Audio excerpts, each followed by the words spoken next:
The pop-punk peddler presents a potent and pummeling post-stress party playlist of pleasing power pop parables. Pretty cool. Having serenaded us since his involvement in Bomb the Music Industry with hilarious and hammy rock songs that channel a quirkiness with tongue-in-cheek lyrics, a rough-edged, bed-haired, careless demeanour, plus the use of kazoos and glockenspiels to add more flecks of humour to the mix.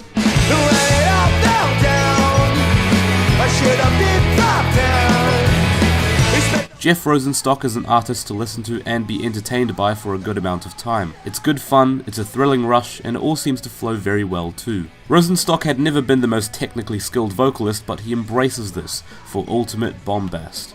As soon as the year 2018 dawned upon us, Rosenstock had something to greet us with fresh out of the gate, a brand new album titled Post, a rapid, ridiculous and rough-edged reflection on the stresses that have unfolded over the past year and are sure to unfold in due time. It makes sense that the first proper track aside from our 6-second opening message is titled USA. On this track in particular, I am intrigued most by this verse here, describing so many attitudes in one scene. It's almost like one big riotous painting where some kids are dismissing things as jokes, some media outlets are desperate for headlines, and the crowd outside is getting louder and adding to the already audible chaos of the situation. It's all quite overwhelming. This is then followed by a track called Your Throat that worries about never being able to speak up when it matters the most.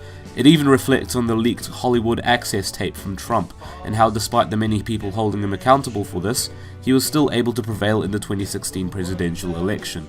TV Stars seems to be a warning about the disconnect between celebrity and regular citizens, as well as a stab at self-confidence, while also being a genuinely gorgeous slow cut on the track listing. Like, I could lie down and laze around all day to this thing, but then I wouldn't get this review done. We don't want another Humans case happening again. Elsewhere on the album seems to be a general feel of unease and restlessness, especially with cuts like 9 out of 10 on the track listing. As well as having a strong but entertainingly delivered message to put forward, thanks to Jeff Rosenstock's ear for anthemic power pop choruses and crunchy guitar work, many songs on Post are also multifaceted, which I thoroughly enjoy. One must only hear the many strange tempo and mood phases that USA goes through, or even our 11-minute closing track that ends on a long ambient drone piece, which seems a little bit whack when I describe it as such, but in context I think it's a lovely way to conclude the album. After hearing such a rush of disheveled and crazy pop punk, this calm after the storm is not only a lovely contrasting finish to the record, but also a nice opportunity for the listener to kind of reflect on everything that they've heard Rosenstock shakenly scream at them about. I like to think of it as the hopeful dawn to a new day. A fair few times this album runs the line on standard fare for Mr. Rosenstock, and while this is not necessarily going to be an issue if you are head over heels for his work, occasionally I am left, during the album, hoping for something to sound a little fresher. Hence why the sudden instrumental shifts are always so likeable for me, like the dreamy chiptune break in the middle of USA, the keyboard organ on the chorus, and the group hand claps on Your Throat.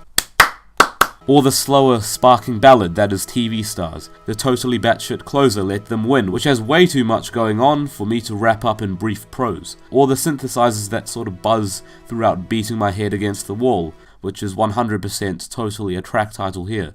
Gotta love it. After listening to this thing, I was pleased to hear yet again Jeff Rosenstock deliver an album so anthemic and melodically pleasing, but also carrying that same level of down-to-earthness that leaves his previous efforts quite likable. It has plenty of colour and personality to boot, so don't miss this one if so far in the year you have. It certainly is a nice album to open the year with, a bit of energy, also a tone that feels lonely yet hopeful at the same time.